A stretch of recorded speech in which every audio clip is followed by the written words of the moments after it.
Baik, pertanyaan pertama, bagaimana tentang maksiat berselimut dengan label syariah? Kadang-kadang kita menjuluki tanah kita ini Serambi Mekah, padahal isi di dalamnya setengahnya tabe-tabe dum. Di mana-mana makin ke kampung, anak-anak muda tidak solat. Enggak usah ke kampung-kampung lah, di kota saja yang di kedai kopi itu lebih banyak daripada yang berada di saf-saf salam dalam masjid. Yang tidur waktu subuh tidak salat lebih banyak daripada yang salat subuh. Kita sudah dikenal Pak dengan produksi ganja, sabu. Anak-anak pencuri-pencuri hari ini sampai mencuri ban mobil. Itu apa lagi kebutuhan? Kecuali memang hanya untuk menyiapkan bahan mereka saja.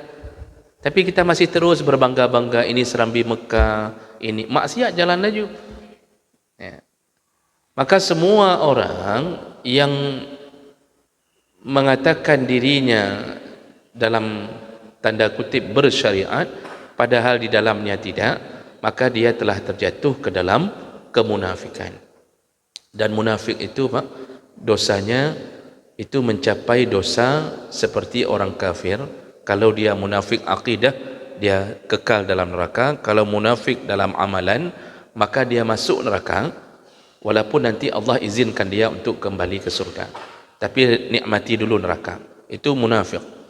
Makanya paling berbahaya tulis nama bank syariah, tapi di dalamnya tidak bersyariah. Waktu kita tanya sama nasabah, rupanya masih dipinjamkan uang, masih dengan sistem lama, tapi tulis syariah. Ini 2 kali lipat dosanya. Bagi yang mengelola itu, yang 2 kali lipat dosanya. Dosa melakukan riba dilanjutkan dengan dosa menutupi diri dengan nama syariah. Jadi ini bahaya. Makanya inilah yang menyebabkan orang kadang-kadang merasa aman padahal jatuh dalam maksiat. Kita ini Pak tidak usah terlalu bangga dengan julukan-julukan. Malay kami Pak dosen, mahasiswa datang dari Padang, dari Riau, semua cerita mereka sama. Yang anak-anak baru, apa yang mereka cerita? Kami datang dari sana itu sudah siap-siap dengan atribut Islam, Pak, atribut syariah, karena tahu kalau masuk ke Aceh maka bayangannya adalah perwakilan dari Islam. Begitu masuk, mulai dari Kuala Simpang, lewat Medan, masuk Kuala Simpang, ditanya, ini udah Aceh nih?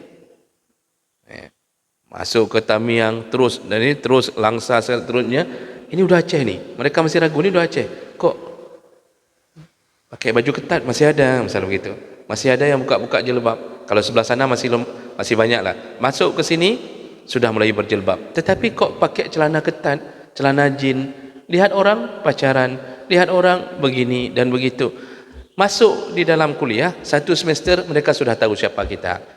Mohon maaf saya kasih tahu Pak, dalam lokal itu kami tanya, tunjuk tangan yang solat subuh hari ini. Itu kalau mengajar saya tanya, tunjuk tangan siapa yang solat subuh. Itu yang solat subuh dari 40 siswa, yang solat hanya 10 orang. Saya tanya dari mana? Dari Nisam, dari Bagok, dari Nyo. Hana kata yang subuh? Hana Pak. Nak qada? Tidak ada Pak. Ana Aceh Pak. Kalau anak di luar Aceh kita enggak usah bicara lah, mungkin macam-macam lingkungan. Ini anak kita, tapi selalu bangga Serambi Mekah, indatu meno, indatu medih, gaduh dengan Tengku Cik di Tiro. Tengku Cik di Tiro tidak bisa memberi syafaat apapun kalau kita dalam maksiat. Itu keadaan kita hari ini Pak.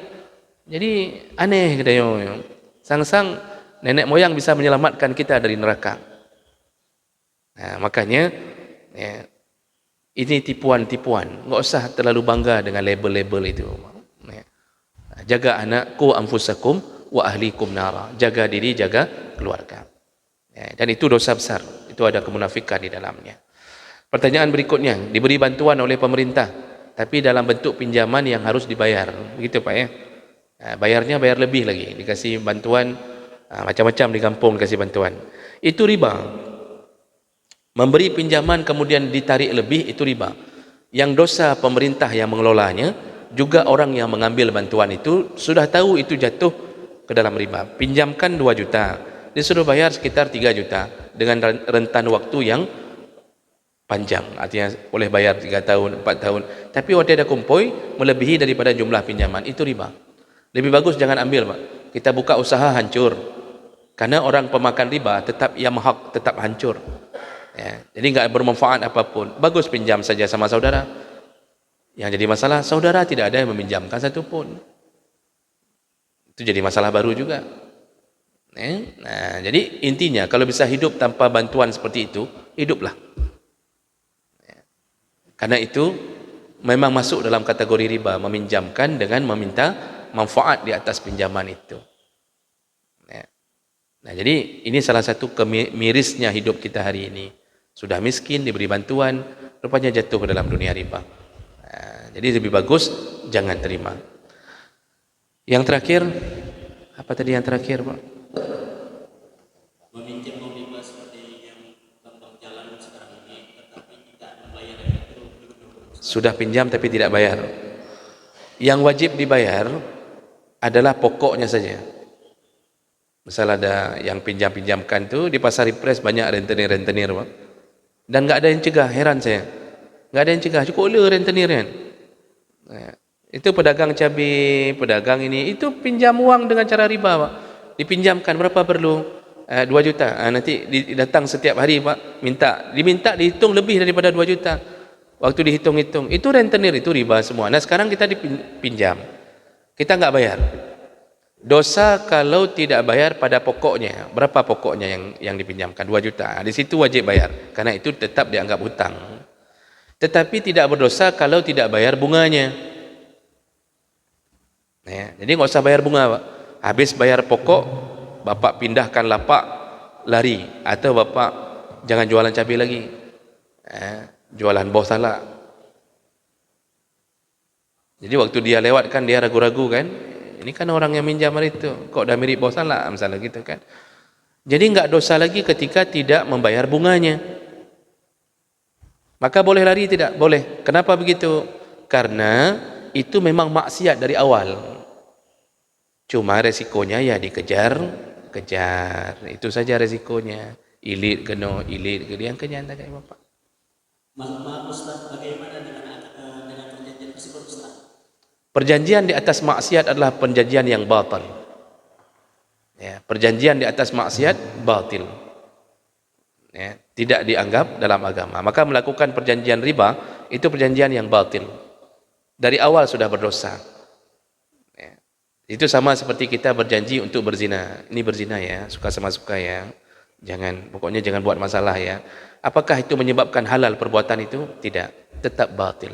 Maka perjanjian di atas riba, perjanjian batil dan pelakunya sama-sama dosa. Kalau ditanya masalah hutangnya, yang wajib bayar hanya pokoknya saja. Setelah itu lari, tidak berdosa. Tidak berdosa dalam lari itu. Sudah dosa dari awal, karena masuk ke dalam dunia itu. Jadi, itu maksiat. Memang rentenir itu kadang-kadang perlu kita tipu, Pak. Kalau enggak berhenti-berhenti dia jadi renten.